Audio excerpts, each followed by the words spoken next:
Good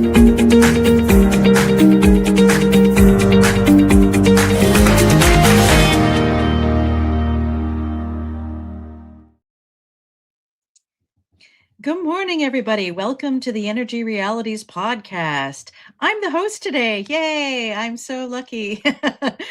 I'm Dr. Tammy Nemeth of the Nemeth Report, and I'm the host. And we also have today the usual gang. We've got David Blackman, who's in Texas right now. Hey, David, how you doing? Just wonderful. It's a beautiful day in Texas, as always.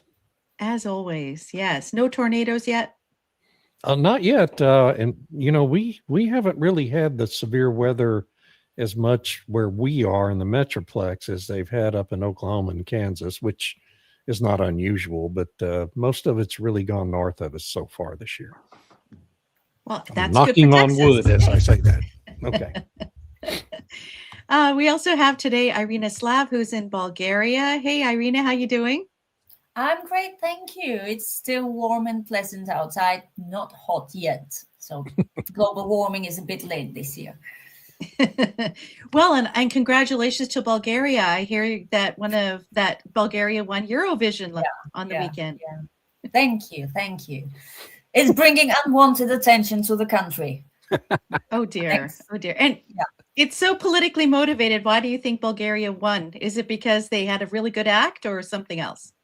I really can't say.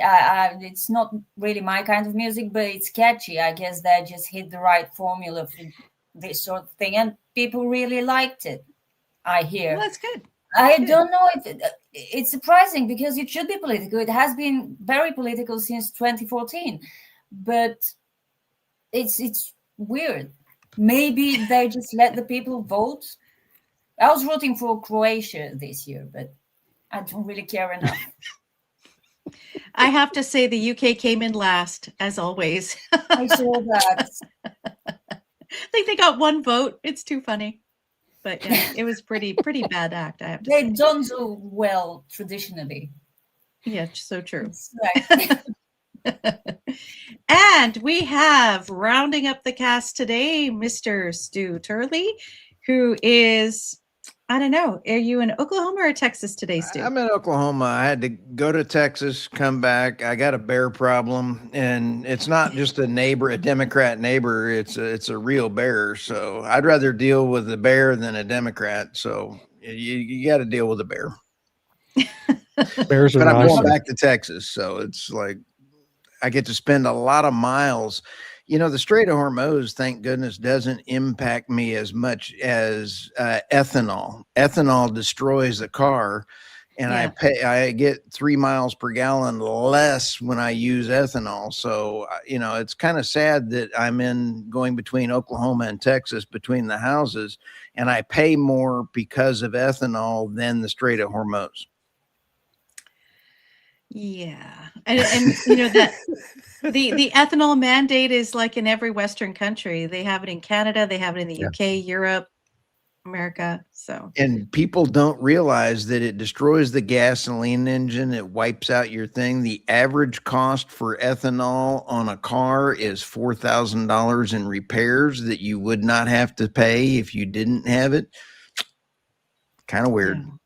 Yeah, that's unfortunate. And I know that you can't leave it in equipment over the winter, or you have to put special conditioner in. Otherwise, it goes bad. Go figure. So bears are more reasonable than Democrats. And they have better manners. Yes. All politicians, really, not just Democrats. So true. So true. Yeah.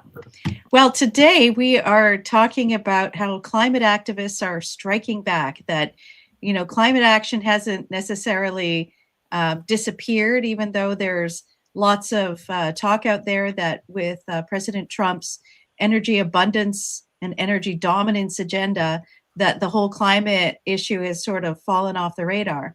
And while I agree that I think it's fallen off America's radar to some extent, today we're going to talk about how the climate activists are fighting back in their own way in different jurisdictions around the world. And last week, Irina had a brilliant piece about Amsterdam and how they had changed their fossil fuel advertising to ban it and to ban the advertising of meat and anything that could be considered contrary to the climate agenda. And then I followed up in our email chain with the UK doing its thing, where ads for meat, beef and dairy have been pulled because of complaints by one of the big sort of celebrity climate activists in the UK, Chris Packham, I think his name is, where, you know, the ads were dumb and they were trying to talk about how if you buy from the UK, the emissions are lower than if you were importing beef and dairy from elsewhere. And they were the industry was trying to push the net zero agenda, and the activists, of course, don't allow it. So those have been banned now. And then Irina had identified on the weekend, which is kind of related, how the EU is going to start working on a program to maybe ration travel for tourist places, which is crazy. And then I wrote a piece this week about the European Union's packaging rules, which are supposed to be net zero, circular economy, and so on, and how that it applies to everybody, whoever ships anything. You have to pay for its recycling in whatever EU country you ship it to, which is dumb. And so the list goes on. And so that's our discussion today, is all these different little things, I would almost like microaggressions of the climate movement, to try and still undermine reliable energy and to push the sort of Green New Deal approach to life. So, Irina, let's start with you if you want to have a go at talking about these sort of climate actions striking back. Well, they're not really striking back, though. They're, in the sense that they're still doing what they've always done, but they have been pushed out of the spotlight temporarily. So they're being sneaky about it. Well, not really, but, you know, this Amsterdam ad ban was just great. They banned advertising for cruises, for travel, for flights. Like, stay at home, don't consume energy. And that's really timely in light of the jet fuel crisis that is not going to happen, as we just learned this week from the Financial Times, because refiners are boosting their jet fuel output. There will be enough by some massive numbers. Like Repsol has allegedly increased its jet fuel production by 20 to 25%. In a matter of days. Yeah, impressive job. And then what you sent about meat rationing in Danish nursing homes because of emissions. Yeah, I mean, that was crazy. Yeah, we all look up to Scandinavia for the real welfare state where, you pay very high taxes, but then you get to spend your later years in the care of the state because of all these high taxes you've been paying. And now, well, no, bad luck. You're going to be on a meat rations that are minuscule amounts or something like this. What else did you say? Oh, yeah, there was something else. In addition to the packaging nightmare that you wrote about, this reads like a horror story. So much red tape in packaging for emissions' sake. It's insane. And then there was the call by the European Commission to integrate railways within the European Union so we can travel more seamlessly. Nobody's ever had any trouble. If you can enter the Eurozone or the European Union, you can travel fine. So what if you have different providers? But we should travel more by train or not travel at all, and definitely try to travel to more destinations. And they illustrated this with something from Latvia, I think. something I don't know what it is. I mean, it's beautiful. The Baltics have beautiful nature, but what was this thing and how does it compare to the hottest tourist destinations in Europe? It doesn't really. So now they're trying to prescribe to us, because the biggest climate activists are in government. They're in Brussels. They're trying to prescribe to us where to travel and how to travel. with the suggestion that maybe we shouldn't travel at all. Yes, that's the Stay ultimate home. goal. Which Yeah. is why I have a bit of a problem with this Eurovision win, because, as I say, it's bringing unwanted attention, and this unwanted attention on social media could translate into tourist attention, which would be very bad for emissions. Yeah. It's crazy. That's the only word I can use. And I know it's a word we have been using repeatedly and very frequently, but I have no other way to describe what these people are trying to do. I mean, compared to the politicians that are trying to ration travel and means of travel and all that, and meat eating, and believing that people will buy it. You know, if you ban meat advertising, people are going to go vegan. This Yeah. will only If you don't result see a in more- burger, you won't have a burger. Is that Yeah. the mentality? I don't know who makes that choice. I think we spoke about this last week when David said that when he was a lot younger, he could get enticed to eat a burger by an advertisement, but really, who do that these days, regardless of age, really. So yeah, I think climate activists are really getting desperate. At the same time, I think they're getting more enthusiastic about their thing because of the crisis, energy prices, and now is the time to push for more wind and solar, where we get to more bad news. Did you see this new research out of Oxford University and University College London, which found that coal emissions compromise the output of solar panels? Oh, darn. Yeah. Coal emissions are bad for solar panel power generation. So go and Coal stop China from emissions using are coal power bad. to produce panels. Coal emissions are bad for solar panels, but you can't have solar panels without coal to make it. Just Yeah. what I said, yeah. And slave labor. Just thought I'd point that out. Well, Yeah. I find it ironic that it's the Oxford and UK universities who did the study, because they're also supporting the geoengineering to darken the sun, you know, to put particulate matter to reflect the sun's rays, which would therefore reduce the amount of solar coming down to ostensibly power the, generate power from the solar panels. So bad coal, don't do that, but we're going to do it else, in another way by putting particles in the atmosphere. So it's like you can't win with these people. David, let's go to you. What do you think about some of the climate activists activities in the US? Do you find that they're a little more understated now? Is it more at the local level? I saw an article about this Pathways to Dairy Net Zero, which is supposedly a industry-led collaboration. But what they do is they send letters to all of the dairy producers that ship milk or whatever to Danone or one of these other large multinational corporations, Nestle or whatever.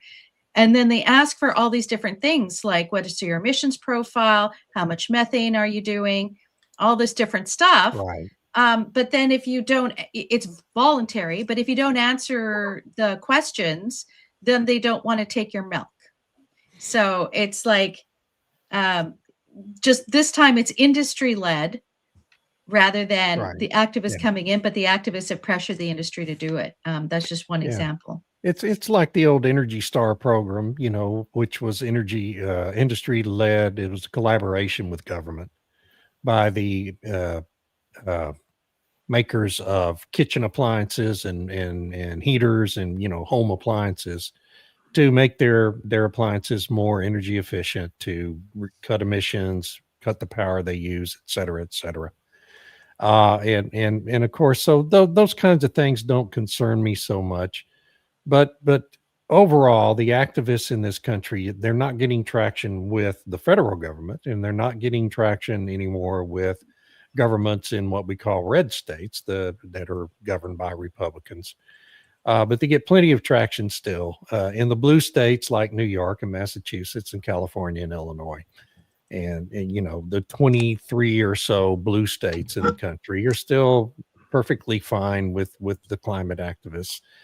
But overall, you know, the 24 election has really cut back on the ability for these conflict groups like the Sierra Club, like the NRDC and the Rocky Mountain Institute and all these activist groups that thrive on conflict and maintaining conflicts and never solving any problems, but perpetuating them to raise money. And so what they're doing now, because you know they're not able to raise as much money from climate alarmism as they had been able to under Biden, is they're now going after the data center industry. So they're expanding their activities now to attack other industries. And the data center industry is just like big oil. You've got big data center now. And Kevin O'Leary, this Mr. Wonderful guy who, you know, thinks he's got all this credibility with the public and he's trying to be his own spokesperson for his own project in Utah and completely messing everything up. But they're attacking the data center industry using exactly the same tactics, exactly the same issues, exactly the same talking points that they used to attack hydraulic fracturing and the shale revolution 20 years ago. And, you know, I was in the middle of all of that for 15 years throughout that whole thing and saw it progress. And so it's easy to recognize it's the same groups even, you know, that are doing it. And so, yeah, so now they're just expanding to attack the data center industry, which has a lot of problems, let's be honest, that they need to deal with transparently and upfront instead of with idiotic false talking points like Kevin O'Leary's trying to do. And so that's the next big conflict here in the United States and probably all over the Western world is going to be fighting the data center industry for good reasons and bad. And but, you know, it never ends. These people are insidious. They continue to multiply like cockroaches. The number of groups continues to expand. The areas that they get into continues to multiply. As we see, you know, throughout all industries, throughout all institutions of government, throughout our education system, our entertainment complex, et cetera, et cetera. And I don't think there's any real effective way to fight it other than to just keep pushing like we've been doing for the last 30 years to try to get the truth out. And I think the good news there is there's more and more of us doing that too as time goes along. And more websites and more influencers who are dedicated to the cause than there was 15 years ago. And so, you know, this is the conflict, unfortunately, the societal conflict of our generation and the next generations. You know, I mean, it's job security for all of us, I guess, to the extent we still want it. At my age, I'm not sure how much longer I want it, but it's really an amazing phenomenon at the end of the day that we have this segment of our society that is so dedicated to spreading propaganda and fear to raise money for their conflict organizations and to advance a political agenda and a political philosophy, which is at the foundation of all of this. None of this is really about the climate. All of it is about politics. This is my view. All of it is about advancing the cause of Marxism across the Western world. And it has completely consumed all of our global institutions. The United Nations is a big part of it. The World Economic Forum is a big part of it. And, you know, all these global confabs that all the private jets fly to periodically each year and create an amazing amount of emissions that no one wants to talk about. Is a big part of it. And I don't think we'll see the end of it. I think we're going to have plenty to talk about where activism is concerned for as long as all of us live. And I look forward to the next 5 or 10 years of continuing to talk and write about it. Great points. I bet that the jet fuel, there will always be a priority for the jet fuel for the private jets.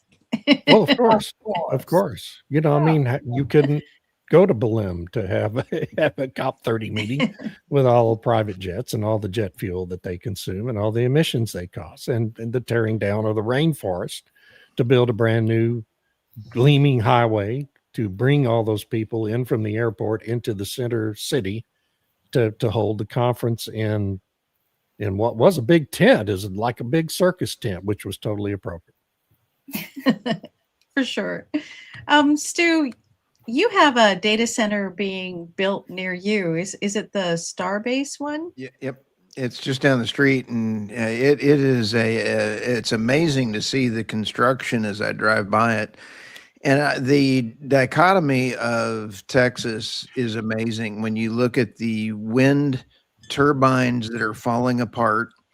I drive between the houses and I sit there and I look at the oil falling out of the wind turbines, and then I see all these solar farms taking away from farms. And then you have I believe maybe 35 to 40 different natural gas turbines coming online.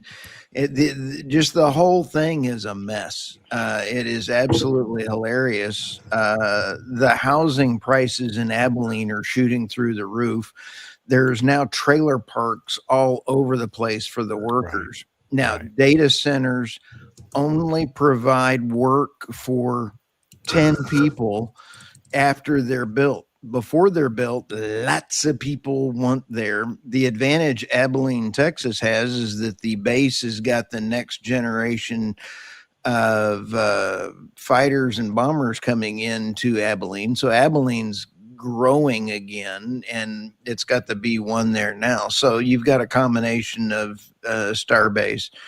But where I'm seeing that the database, where there's two things I want to make.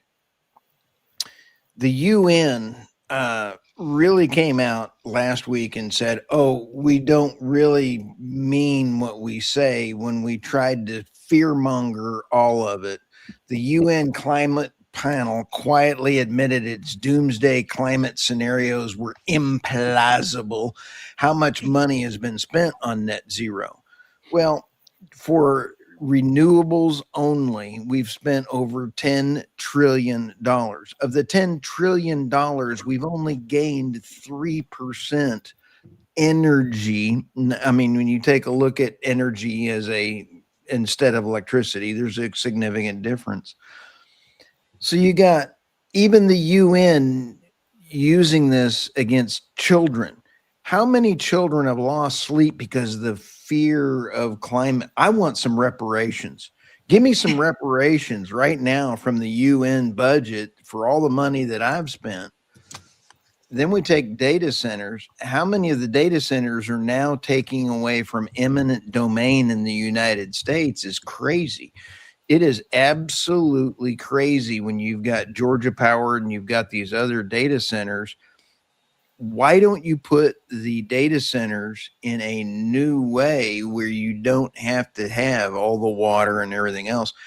Here we are with all this technology and we're wiping out farms like you wouldn't believe. It seems like control rather than data center control going this way, fear mongering going this way. We got two different ways to battle now. Can I make one comment about what you just said? Is sure. the same activists that have zero issue with condemning millions of acres of farmland to build solar panels on, solar farms and wind farms, condemn the land forever with a wind farm because you never take the bases out of from underneath the land, are going crazy with data centers condemning farmland now, a much tinier swath of farmland, frankly, when you compare it to what we're doing with solar arrays. So it's the same activist groups. They're all hypocrites. They have double standards, triple standards, quadruple standards, depending on what form of energy you're talking about. And who's paying the bill? Well, ultimately the public pays the bill for all of it. No, I meant these activists are paid by somebody. Oh, sure. Yes. I would love to do an audit. See how much is coming from China, frankly. It's what, sorry? It's a career. Activism, climate Yes. activism is a career. Yep. Well-paying, I assume, if they're so active in being activists. Yep. Yeah, there's a range, I would say, of about 34 mega financiers.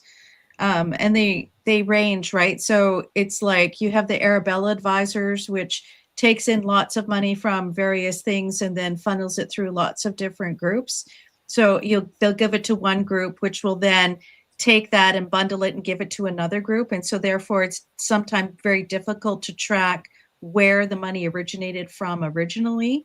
But there's a lot of different funders out there. I think the Honorable Jason Isaacs put together a recent report where he had done a longer one back in December, and then he condensed it down to about, I think, 3 or 4 pages about 2 or 3 weeks ago, where he identified like 39 billion going towards different activist groups, just specifically to target the data centers. And I think one of the fascinating aspects of it is last weekend, it was the Center for Progress Action, their big annual conference. It was held in Toronto. It's sponsored by the Center for American Progress. John Podesta was there, and he gave a speech. And what he said was that the problem with the data centers is that they require and encourage the use of hydrocarbons, like, fossil fuels. Really? And I'm quoting him here, where he said, "It will doom our chance to build a net zero world." Yeah. So if you wanted to understand what's the motivation behind, the exploitation of legitimate concerns, you don't have to look no farther than what John Podesta said.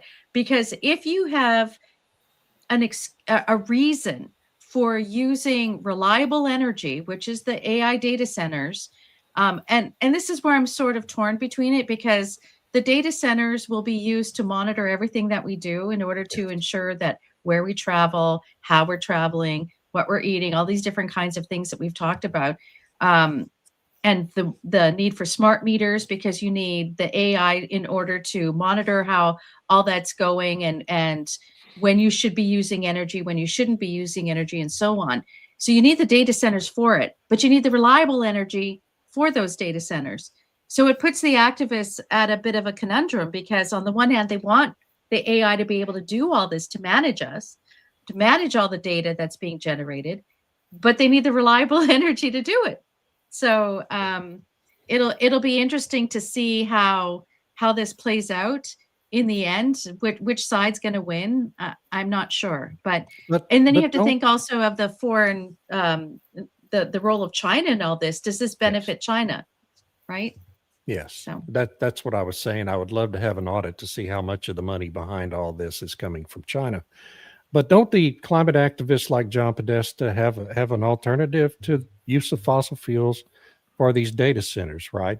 That would be to build a wind and solar and battery technology that actually can meet the needs of 99.999% uptime that these data centers require. Okay. And the fact is, and the fact that these data centers are going to natural gas turbines mainly, and also nuclear and coal where it's available, just tells the story that wind and solar and batteries can't get it done. Okay. They can't be base load. They'll never be able to be base load. And it doesn't matter what the battery technology evolves into. They will never be able to replace base load. And these data centers have to have base load. They can't have intermittent energy sources. So, what I would add to that is that what Podesta said, what he followed up with was the only way data centers can, if I'm summarizing here, can get social license is if they commit to building wind solar batteries. So that's the only way that the activists will kind of back off, is if the data centers will build out the wind solar batteries. Okay, maybe that's one of the cudgels they'll be using in these discussions with local communities, but I don't know. I'm sure it will be. Local communities are not made up of activists. I understand that local communities near data centers have other much more real problems with data centers, such as water consumption and energy bills. So, Well, you- yeah, I mean, you know, Kristen Walker had a really good piece last week at Real Energy, uh, documenting if that's true. So quite often, as David well knows, as we all know, when fracking started happening, there were all these complaints about water use, that it's using all this water. And they were valid. It's I'm sorry, true. go ahead. Right. Yeah. But then when they started recycling the water and that argument was taken away, then it was just a pivot to another thing. Now, some of the data things that I've been researching, the data centers, is they use a lot of the recycled water. So once again, it's taking a legitimate concern, a legitimate fear from the local people, and then exploiting it for these other purposes. And it's the same thing with the electricity prices. What Kristen went through all the different states where they have the data centers, and it's actually the prices are going down, not going up. And it's in the states and the jurisdictions that have too much wind and solar, where their prices are already really high. Those are the places where they're saying that it's the data center's fault, but it isn't. It's these policies that the governments had chosen. And I would just add one last thing. Sorry, Stu. It's in the United States, the blue states versus the red states, 38% higher electricity costs because of policies, not because of that. You take a look at Texas. Texas is an idiot. We are absolutely idiots in Texas. We have wind, solar, blah, blah, blah. I mean, we've got More than 180 megawatts of nameplate capacity. We only need 32. So we've overpaid for all of that extra capacity, and it's all wind and solar, and it's absolutely going to have to be replaced. And there is no land reclamation for it. We have 220 gigawatts planned. When you take a look at the visual capitalist for data centers in the United States, Texas is going to be the king of data centers. I'm okay with data centers, but done right without stealing land, farmland. Let's put them in. Why don't we put our data centers in downtown Chicago where the buildings are vacant? Makes sense to me. Yeah. Good point.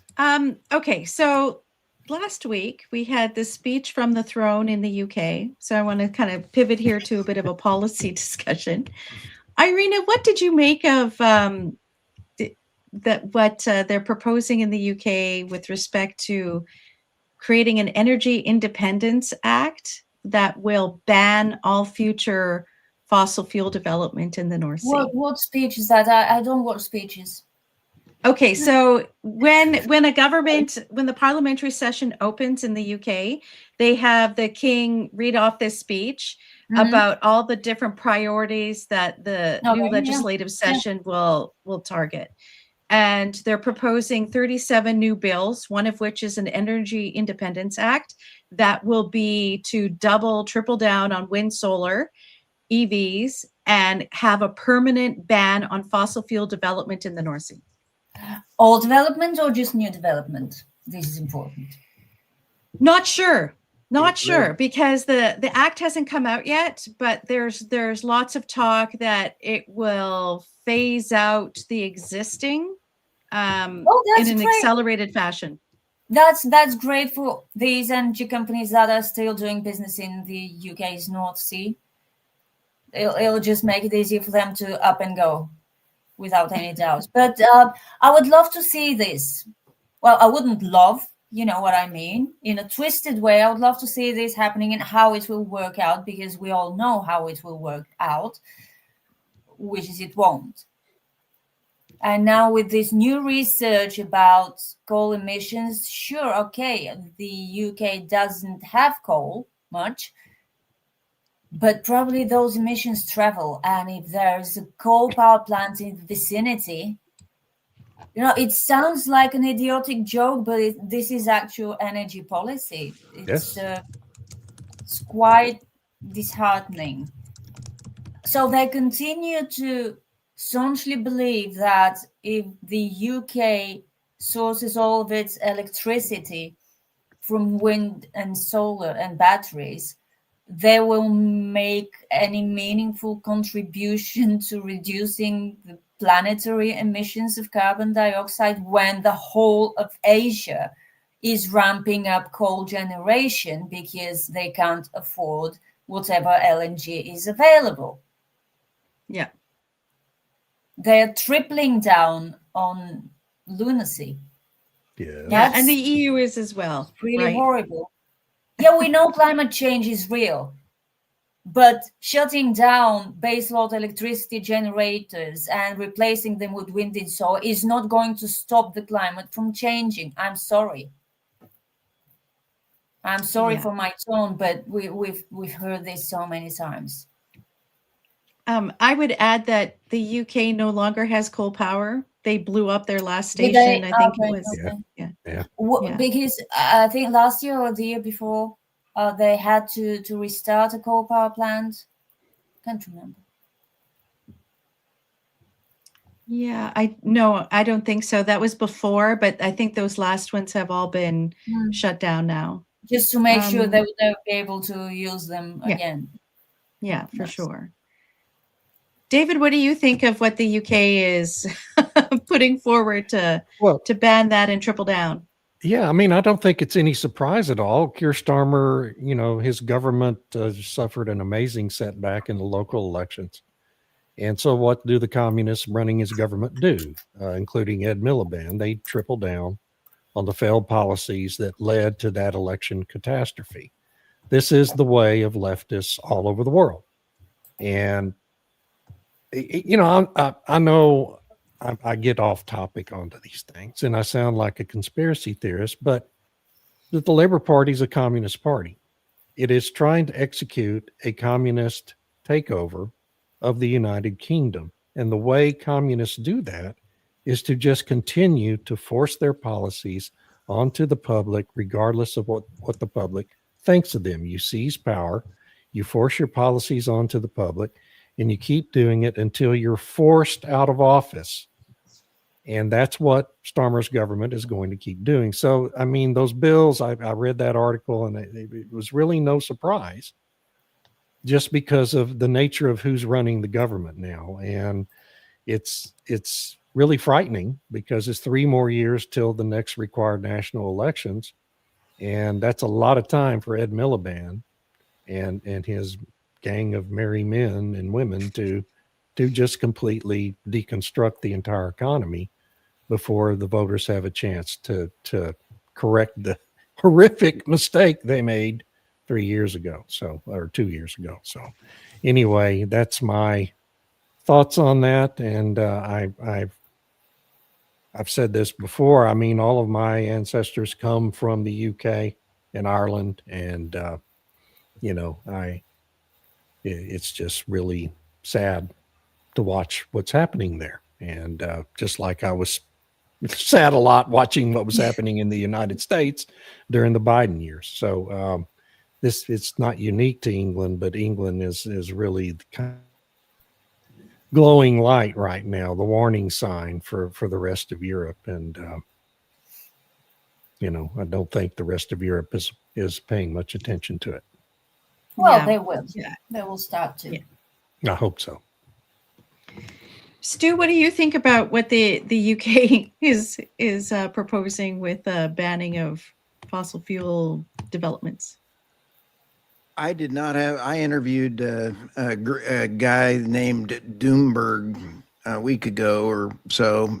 It's been in this news cycle. It seems like months ago, but it was yesterday. It seems like we had 20,000 views on YouTube on that interview, and you sit back and take a look at what he said. Really woke me up a little bit. It's that Ed Miliband, who I consider one step shy, he is actually, in my opinion, destined to be a stand-in in a Wallace and Gromit film as a sheep. I mean, this is actually Ed Miliband has the brain power of a sheep in a Wallace and Gromit film. He is probably going to be the next prime minister when you sit back at being the only one survivable. He is a very ruthless individual that will stop at nothing to get more power, except for the UK people. He is all in on solar and wind, and he is behind wiping out the North Sea for oil production. So you've got net zero is going to be his big mantra, and he's potentially the next prime minister. I did not have that one on my bingo card. So when you take a look at Muppet Man absolutely eviscerating the UK, you look at it, step back and look at a bigger trading block that I've been talking about for quite a while. It's forming. The new trading blocks are forming. The EU is either going to survive by dismantling and countries breaking apart in the EU. Those that break apart will survive and be independent. If you follow net zero, you will follow deindustrialization. It's pretty plain and simple. Yeah. Okay. I agree that net zero is something that undermines economies and well-being and standards of living around the world. It's interesting about how China does everything. You know, they have wind and solar. Yeah. They've actually been monitoring what the effects of having wind and solar is on the environment, and it's actually not very good. So I'll be interested to see if they maintain those installations once they have Europe and Canada and Australia hooked on all their stuff, and if they pull them down. It'll be interesting. But isn't that the key? China's a completely rational actor where energy is concerned.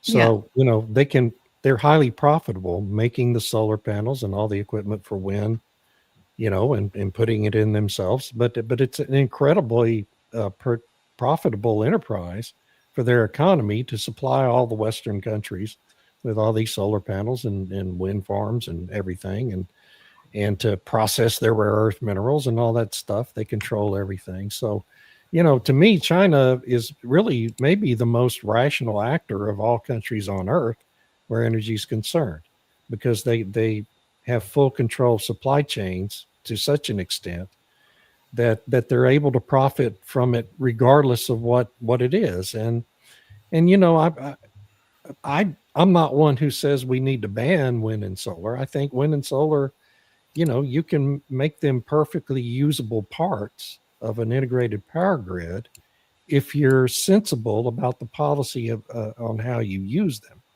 Now, in the United States and probably in Europe, we haven't really been sensible about that and trying to force them to serve in roles that they're really not capable of providing. But you know, China is just this country that just moves forward on all forms of energy and does it in a way that makes sense in their economy and for their energy security and national security concerns. And you know, and their government isn't bothered by the need to hold free and fair elections periodically that could interrupt that process. So they do have that advantage as well. good point. Maybe because they're one of the few leaderships in the world that are capable of long-term thinking and planning, because it is markedly absent from European policymaking, for example. But yet, even in Europe, while I was thinking about what you've been saying about the UK and about them going in the same way, even though it's clear that it would lead to nothing good, even the European Union is considering boosting domestic gas output, for example, and quietly encouraging new developments in Cyprus, in Romania, more gas from Azerbaijan, you know, this sort of thing. Even they are acknowledging quietly, of course, Quietly, that we need hydrocarbons. They need natural gas. I mean, in their green taxonomy, they allow natural gas to be included as a transition fuel. And there was Yeah, great because debate about that. They had to Because they bow to have to. reality. Yeah. Yeah. Which Yeah, they which just which had is no why I choice. find the UK example so bizarre. It Because on the is. one hand, they'll still import it from Norway, which is adjacent, of course, to the UK fields, and they'll import it from Qatar or somewhere. But it's like, why wouldn't you develop your own? Except to say that, oh, we're leading by example. Well, what exactly are you leading if you have to use it anyway, but you don't want to use your own? It makes no sense. Isn't the UK's power system still 40% natural gas right now? I don't know what the precise numbers are. They fluctuate because they do have a fair amount of hydro, but the wind takes over so much of it, and the wind is always prioritized on the grid versus The last natural last gas. reports I was reading last week were 38 to 40% is still natural gas. I could be wrong, could be a wrong report. I could have dreamed it. But here's what the thing is. You still got a lot of natural gas that you're buying from Norway. Why buy it from Norway when you can drill it for your own? It looks like BP is doing a fantastic job getting ready to leave the UK. The new CEO of BP is doing what she needs to be doing and getting it ready to either move to the US or look for new areas outside of the North Sea, which is sad. So I just looked it up, and in the past 24 hours, the UK's grid was 37.4% fossil fuels, which is going to be mainly natural gas, maybe all natural gas since coal doesn't exist anymore. And then 24.5% renewables, which is wind and solar, and other sources were 18%. So that was pretty close to. Yeah, because it varies day by day, and they, for whatever reason, even though they have all these daily statistics, there's at least an 18-month delay from getting an annual aggregate data from the government. I don't know. It's bizarre. I don't understand why. But there was another big news. Brian Zinchuk had mentioned about the Saskatchewan, and the opposition party has decided to fight tooth and nail the refurbishment of the coal fleet and whatnot. And I'm not surprised, because the federal leader of the party, of the provincial New Democrat Party, which is the Socialist Party in Canada, is Avi Lewis, who's married to Naomi Klein, who has written extensively on how you got to keep it in the ground, all hydrocarbons, and Saskatchewan should be papered over with windmills and solar panels. And as much as they say, oh, we don't take direction from the federal party, that's a lie. And so I'm sure the word came down that they have to fight this tooth and nail. And on Friday, I'm sure maybe you all heard about it. There was the implementation agreement between Alberta and Ottawa for this memorandum of understanding, where basically, in order to even consider building a pipeline to the West Coast, another oil pipeline through the Northwest area, that will only take oil to Asia, apparently, and it will only take decarbonized oil. In order to even start considering that pipeline, the oil sands producers must do the carbon capture project, and it has to be carbon capture storage, because the oil sands, you can't. How do you decarbonize hydrocarbon? Right. So it's basically in the production of the oil sands, because it's somewhat energy intensive to process it afterwards. Yeah. Any of the emissions related to that must be captured and stored, because you can't use it for enhanced oil recovery. For oil sands production, you can use enhanced oil recovery for other types of fields, but not for oil sands. And now they're talking, well, maybe we should have small modular reactors to generate the heat and energy in order for the in situ oil sands production, or for the upgrading and processing of it. And so they're talking about all that has to be in place before the proper approvals for the pipeline can be given, plus a higher industrial carbon tax. The carbon tax in Canada is a wealth transfer mechanism. If they don't understand that, it's all it is. They're going to be taxing the only thing that they can actually sell, so they can have funds that they can then use according to whatever they want. That Gavin Newsom has absolutely perfected that mechanism. The tax mechanisms on this are absolutely, take a look at the UAE. The UAE gets out of OPEC. They are putting more money, they're quadrupling their pipelines, and they're going to have it done by next year. That's how you build a pipeline. Canada talks about it, does a group therapy hug, and then taxes it. That is not how you build a pipeline. Can I going to be add, a problem. I want to add one thing that kind of illustrates the hypocrisy of what happens in Canada. I wrote a piece about the opening, the final investment decision over the weekend at Forbes on Commonwealth LNG exports facility in Louisiana. And a minority investor that owns like 12% of this LNG export project is the Canada Pension Plan Fund. So, Yeah. so how does that,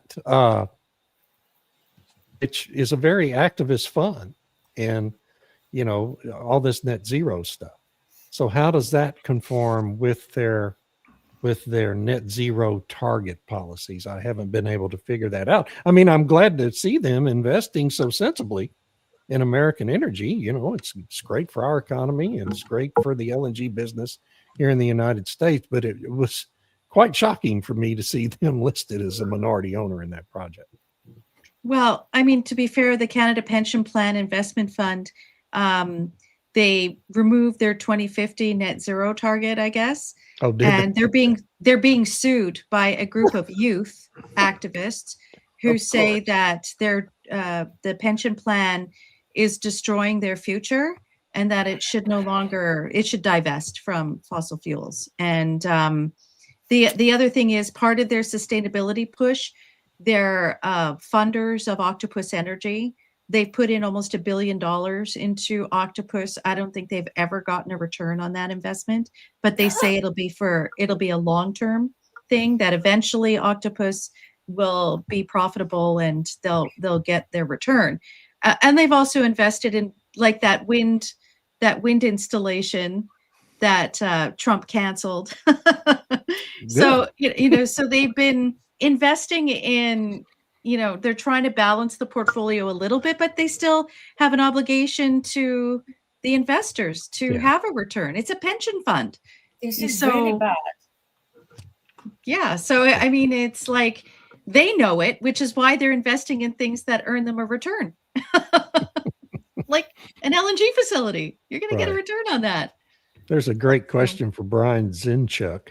You're all global experts. Have any of you heard of a refinery anywhere in the world seeking to buy decarbonized oil and willing to pay a premium for it? Well, no, but I was told once that a lot of buyers are interested in low methane LNG. Yeah. The source that told me that had a vested interest in low methane LNG, so I took it with a pinch of salt. But I'd like to mention a comment about the Absolute Zero report published by the UK Fires Research Collaboration. I have read this report, and I do try to be polite, but I usually fail. So this report is absolute bonkers. It basically wants to do away with the current transport system of the world as we know it. It wants to kill air travel and significantly reduce maritime travel. And that's just a little part of their ideas. So yeah, I know. Decarbonized oil. What do you want? That reminds me of a great story from a company I was working for. This was 25 years ago. We had a new executive VP come into the company. We're having a meeting with him, and he's talking to us about how we're making our money. We were one of the biggest gas producers in the United States, and And so at one point he asked a guy who's kind of walking him through the system, so tell me what methane is. And the guy looks at him, he says, well, Phil, that's where about 95% of our company's revenue comes from. Anyway, sorry for the digression. I want to make a comment here. It's nuclear or you all are fake. If you cared about, you wouldn't have this discussion, as nuclear would solve the problems. I agree with that nuclear has the potential of solving our problems, but the problem is nuclear. In the United States, we have a nuclear fleet of 94 reactors. I believe China is at about 45 nuclear reactors. They are building at scale and doing quite well. They will be currently under construction. 38 reactors in China currently under construction. Thank you, David. I was getting to that point. Oh, I'm sorry. I did prove my point. No, Thank you for that. I appreciate you. I steal all your material anyway, so I appreciate you finishing my sentences. Sorry. And so when you sit back and look at how the scale is going, the U.S. is not scaling. We will not make AI data centers happen without natural gas because of the fear-mongering zealots of the climate activists have done a great job shutting down nuclear in the U.S. We appreciate that commenter informing us that we haven't talked about nuclear enough.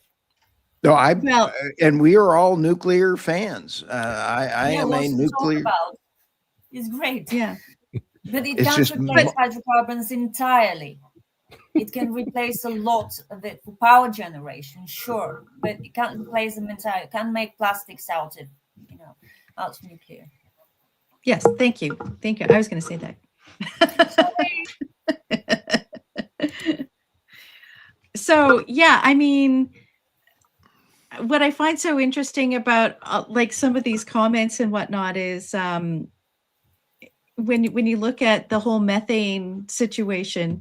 And it's funny because the activists in Canada are trying to force the use of using the term methane instead of natural gas, or they want to change the term to fossil gas in order to give it a negative connotation. Because right now, natural gas has a nice natural sounding yeah, they call it fossil gas. Yeah. So they call it fossil gas, or they're trying to figure out which term resonates more negatively amongst the population. Why don't we change it to Nadler gas? They're nasty gas. I mean, come on. Jerry Nadler gas.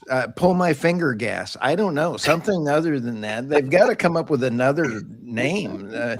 Fossil fuels doesn't mean anything. Yeah, that's kind of funny. But so to go back to Brian's point about, is anyone asking for, is there a demand for decarbonized oil and whatnot?